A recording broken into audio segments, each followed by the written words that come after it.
동백꽃, 김유정. 오늘도 또 우리 수탈기 막조끼였다. 내가 점심을 먹고 나무를 하러 갈 양으로 나올 때였다. 산으로 올라서려니까 등 뒤에서 푸드득 푸드득 하고 닭개 횟소리가 야단이다. 깜짝 놀라서 고개를 돌려보니 아니나 다르랴. 두 놈이 또 얼리었다. 점순내 수탉은 대강이가 크고 똑 오소리같이 실팍하게 생긴 놈이 덩저리 작은 우리 수탉을 함부로 해내는 것이다. 그것도 그냥 해내는 것이 아니라 푸드득하고 면두를 쪼고 물러섰다가 좀 사이를 두고 푸드득하고 모가지를 쪼았다. 이렇게 멋을 부려가며 여지없이 닦아놓는다. 그러면 이 못생긴 것은 조일정마다 주둥이로 땅을 받으며 그 비명이 킥, 킥 할 뿐이다. 물론 미처 아물지도 않은 면두를 돋조이며 붉은 선혈은 툭툭 덜어진다. 이걸 가만히 내려다보자니 내 대강이가 터져서 피가 흐르는 것 같이 두 눈에서 불이 번쩍 난다. 대뜸 지게 막대기를 메고 달려들어 점순내 닭을 후려칠까 하다가 생각을 고쳐먹고 험매질로 떼어만 놓았다. 이번에도 점순이가 쌈을 붙여놨을 것이다. 바짝바짝 내 기를 올리느라고 그랬음에 틀림없을 것이다. 고놈의 계집애가 요새로 들어서 왜 나를 못 먹겠다고 그렇게 아르릉거리는지 모른다. 나흘 전 감자 것만 하더라도 나는 저에게 조금도 잘못한 것은 없다. 계집애가 나무를 캐러 가면 같이 남 울타리 엮는데 생리질을 하는 것은 다 뭐냐. 그것도 발소리를 죽여가지고 등 뒤로 살며시 와서 얘, 너 혼자만 일하니 하고 긴치 않는 수작을 하는 것이다. 어제까지도 저와 나는 이야기도 잘 않고 서로 만나도 본체만 척하고 이렇게 점잖게 지내던 터이련만 오늘로 갑작스레 대견해졌음은 웬일인가. 항차 망하지만 한 계집애가 남 일하는 놈 보고 그럼 혼자 하지 때려 하디. 내가 이렇게 내배앉는 소리를 하니까 너 일하기 좋니? 또는 한여름이나 되거든 하지 벌써 울타리를 하니 잔소리를 두루 늘어놓다가 남이 들을까봐 손으로 입을 틀어막고는 그 속에서 깔깔댄다. 별로 우스울 것도 없는데 날씨가 풀리더니 이놈의 계집애가 미쳤나 하고 의심하였다. 게다가 조금 뒤에는 제 집게를 할끔할끔 돌아보더니 행주치마에 속으로 꼈던 바른 손을 뽑아서 나의 턱 밑으로 불쑥 내미는 것이다. 언제 구웠는지 더운 김이 획 끼치는 굵은 감자 3개가 손에 뿌듯이 쥐었다. 느 집엔 이거 없지 하고 생색 있는 큰 소리를 하고는 제가 준 것을 남이 알면은 큰일 날 테니 여기서 얼른 먹어버리란다. 그리고 또 하는 소리가 너 본 감자가 맛있단다. 난 감자 안 먹는다. 너나 먹어라. 나는 고개도 돌리지 않고 일하던 손으로 그 감자를 도로 어깨 너머로 쑥 밀어버렸다. 그랬더니 그래도 가는 기색이 없고 뿐만 아니라 새근새근하고 심상치 않게 숨소리가 점점 거칠어진다. 이건 또 뭐야 싶어서 그때야 비로소 돌아다 보니 나는 참으로 놀랐다. 우리가 이 동네에 들어온 것은 근 3년째 되어오지만 여태껏 과무잡잡한 점순이의 얼굴이 이렇게까지 홍당무처럼 새빨개진 법이 없었다. 게다가 눈에 독을 올리고 한참 나를 요렇게 쏘아보더니 나중에는 눈물까지 어리는 것이 아니냐. 그리고 바구니를 다시 집어들더니 이를 꼭 악물고는 엎어질 듯 자빠질 듯 논뚝으로 횡하게 달아나는 것이다. 어쩌다 동리 어른이 너 얼른 시집을 가야지 하고 웃으면 염려 마서요. 갈 때 되면 어련히 갈라고. 이렇게 천연덕스레 받는 점순이었다. 온시 부끄럼을 타는 계집애도 아니거니와 또한 분하다고 눈에 눈물을 보일 얼병이도 아니다. 분하면 차라리 나의 등허리를 바구니로 한번 모질게 후려세리고 달아날지언정. 그런데 고약한 그 꼴을 하고 가더니 그 뒤로는 나를 보면 잡아먹으려기를 복복 쓰는 것이다. 서로 주는 감자를 안 받아먹는 것이 실례라 하면 주면 그냥 주었진 의 집엔 이거 없지. 든 다 뭐냐. 그렇잖아도 저희는 마름이고 우리는 그 손에서 배제를 얻어 땅을 부침으로 일상 굽실거린다. 우리가 이 마을에 처음 들어와 집이 없어서 곤란으로 지낼 제 집터를 빌리고 그 위에 집을 또 짓도록 마련해 준 것도 점순 매의 호의였다. 그리고 우리 어머니 아버지도 농사 때 양식이 딸리면 점순이네한테 가서 부지런히 구워다 먹으면서 인품 그런 집은 다시 없으리라고 침이 마르도록 칭찬하곤 하는 것이다.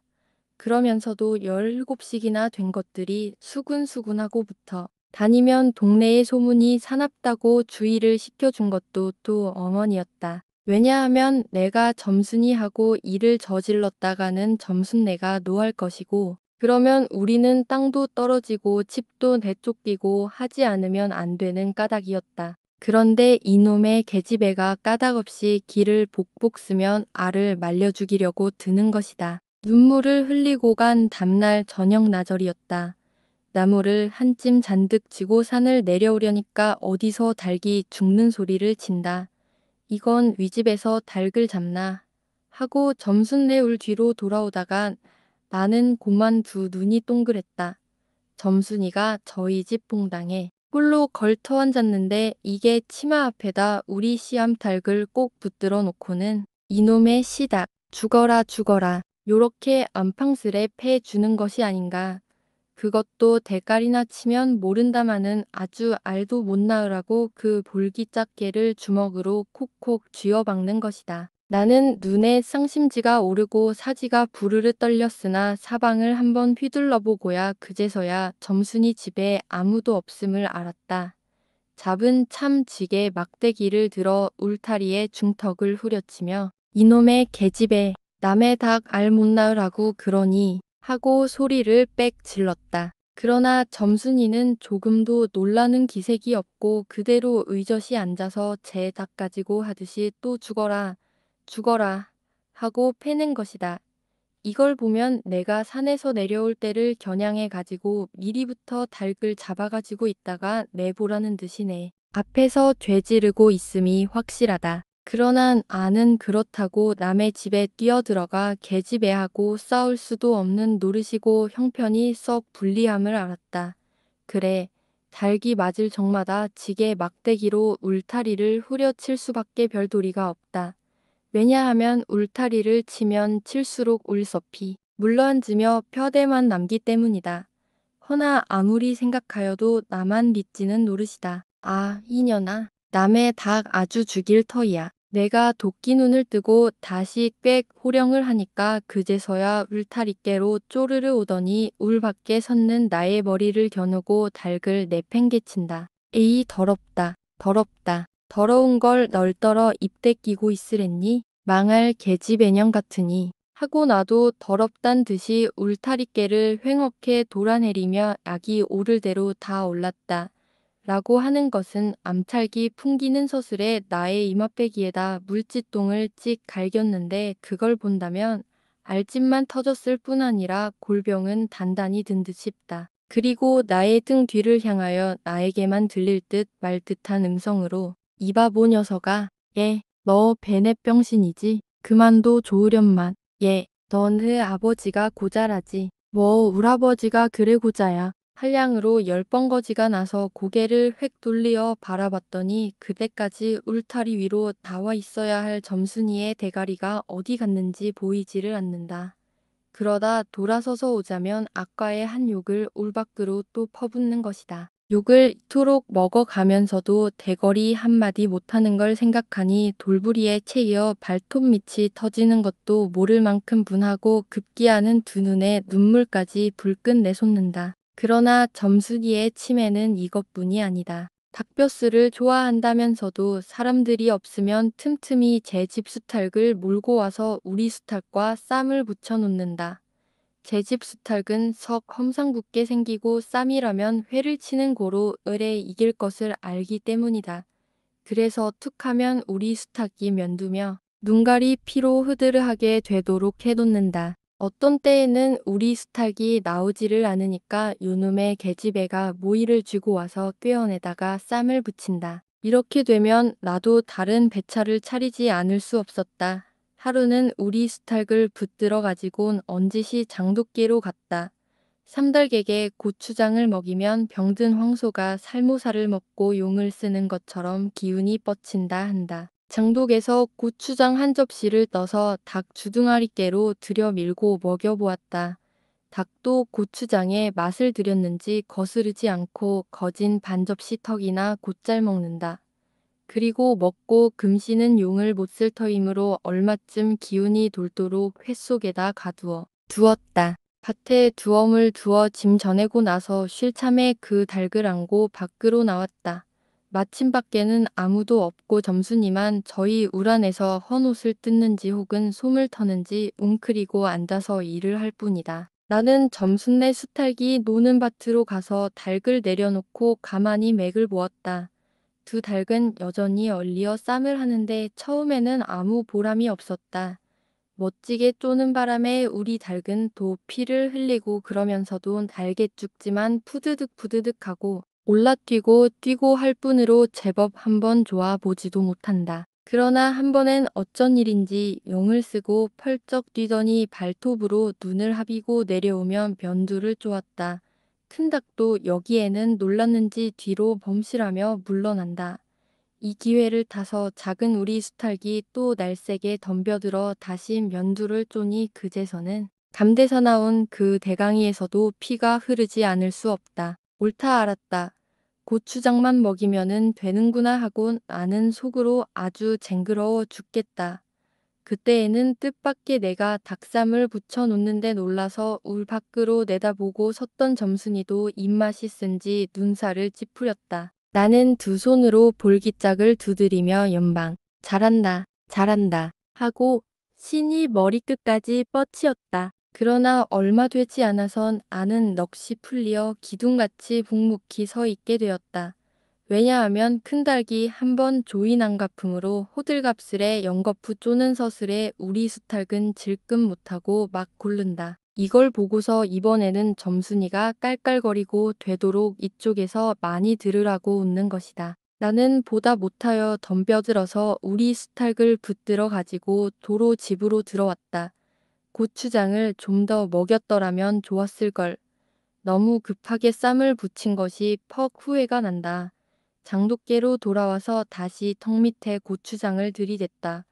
흥분으로 말미암아 그런지 당최 먹질 않는다. 나는 할 일 없이 닭을 반드시 눕히고 그 입에다 권련 물부리를 물리었다. 그리고 고추장물을 타서 그 구멍으로 조금씩 들여부었다. 닭은 좀 괴로운지 킥킥하고 재채기를 하는 모양이나 그러나 당장의 괴로움은 매일같이 피를 흘리는데 될 게 아니라 생각하였다. 그러나 한두어 종지가량 고추장물 먹이고 나서는 나는 고만 풀이 죽었다. 싱싱하던 닭이 왜 그런지 고개를 살며시 뒤틀고는 소나귀에서 뻗으러지는 것이 아닌가. 아버지가 볼까 봐서 얼른 회에다 감추어 두었더니 오늘 아침에서야 겨우 정신이 든 모양 같다. 그랬던 걸 이렇게 오다 보니까 또 쌈을 붙여 놓으니 이망할 계집애가 필연 우리 집에 아무도 없는 틈을 타서 제가 들어와 회에서 꺼내 가지고 한 것이 분명하다. 나는 다시 닭을 잡아다 가두고 염려는 스러우나 그렇다고 산으로 나무를 하러 가지 않을 수도 없는 형편이었다. 소나무 삭정이를 따며 가만히 생각해보니 암만 해도 고년의 목쟁이를 돌려놓고 싶다. 이번에 내려가면 망할년 등줄기를 한번 되게 후려치겠다 하고 신둥건둥 나무를 지고는 불이 나게 내려왔다. 거지반 집에 다 내려와선 하는 호드기 소리를 듣고 발이 딱 멈추었다. 상기슬게 널려있는 붉은 바윗돌 틈에 노란 동백꽃이 소보록하니 깔리었다. 그 틈에 끼어 앉아서 점순이가 청승맞게실이 호드기를 불고 있는 것이다. 그보다도 더 놀란 것은 그 앞에서 또 푸드득 푸드득 하고 들리는 닭의 횟소리다. 필연고 요년이 나의 약을 올리느라고 또 닭을 집어내다가 내가 내려올 길목에다 쌈을 시켜놓고 저는 그 앞에 앉아서 천연스레 호드기를 불고 있음에 틀림없으리라. 나는 약이 오를 대로 올라서 두 눈에서 불과 함께 눈물이 퍽 쏟아졌다. 나무찌개도 버섯올 새 없이 그대로 내동댕이 치고는 지게 막대기를 뻗치고 허둥허둥 달려들었다. 가까이 와보니 과연 나의 짐작대로 우리 수탉이 피를 흘리고 거의 빈사지경에 이르렀다. 닭도 닭이려니와 그러함에도 불구하고 눈 하나 깜짝 없이 고대로 앉아서 호드기만 부는 그 꼴에 더욱 치가 떨린다. 동네에서도 소문이 났거니와 나도 한때는 겁실겁실이 일잘하고 얼굴 예쁜 계집애인 줄 알았더니 시방 보니까 그 눈깔이 곧 겨우 새끼 같다. 나는 대뜸 달려들어서 나도 모르는 사이에 큰 수탉을 단매로 때려 엎었다. 닭은 푹 엎어진 채 다리 하나 꼼짝 못하고 그대로 죽어버렸다. 그리고 나는 멍하니 섰다가 점순이가 매섭게 눈을 홉뜨고 닥치는 바람에 뒤로 벌렁 나자빠졌다. 이놈아, 너 왜 남의 닭을 때려 죽이니? 그럼 어때? 하고 일어나다가 뭐 이 자식아, 누집 닭인데 하고 복장을 떼미는 바람에 다시 벌렁 자빠졌다. 그리고 나서 가만히 생각을 하니 분하기도 하고 무안도스럽고 또 한편 일을 저질렀으니 인젠 땅이 떨어지고 집도 내쫓기고 해야 될는지 모른다. 나는 비슬비슬 일어나며 소매자락으로 눈을 가리고는 얼김에 엉하고 울음을 놓았다. 그러나 점순이가 앞으로 다가와서 그럼 너 이담부텀 안 그럴 테냐 하고 물을 때에야 비로소 살기를 찾은 듯 싶었다. 나는 눈물을 우선 씻고 뭘 안 그러는지 명색도 모르건만 그래 하고 무턱대고 대답하였다. 요담부터 또 그래 봐라. 내 자꾸 못살게 굴 테니 그래 그래 이젠 안 그럴 테야. 닭 죽은 건 염려 마라. 내 안 잃을 테니. 그리고 못에 떠다 밀렸는지 나의 어깨를 짚은 채 그대로 퍽 쓰러진다. 그 바람에 나의 몸뚱이도 겹쳐서 쓰러지며 한창 피어 퍼들어진 노란 동백꽃 속으로 폭 파묻혀 버렸다. 알싸한 그리고 향긋한 그 냄새에 나는 당이 꺼지는 듯이 온정신이 고만 아찔하였다. 너 말 마라. 그래. 조금 있더니 의아래서 점순아, 점순아. 인연이 바느질을 하다 말고 어딜 갔어. 하고 어딜 갔다 온 듯 싶은 그 어머니가 역정이 대단히 났다. 점순이가 겁을 잔뜩 집어먹고 꽃밑을 살금살금 기어서 산알로 내려간 다음 나는 바위를 끼고 엉금엉금 기어서 산 위로 치 빼지 않을 수 없었다.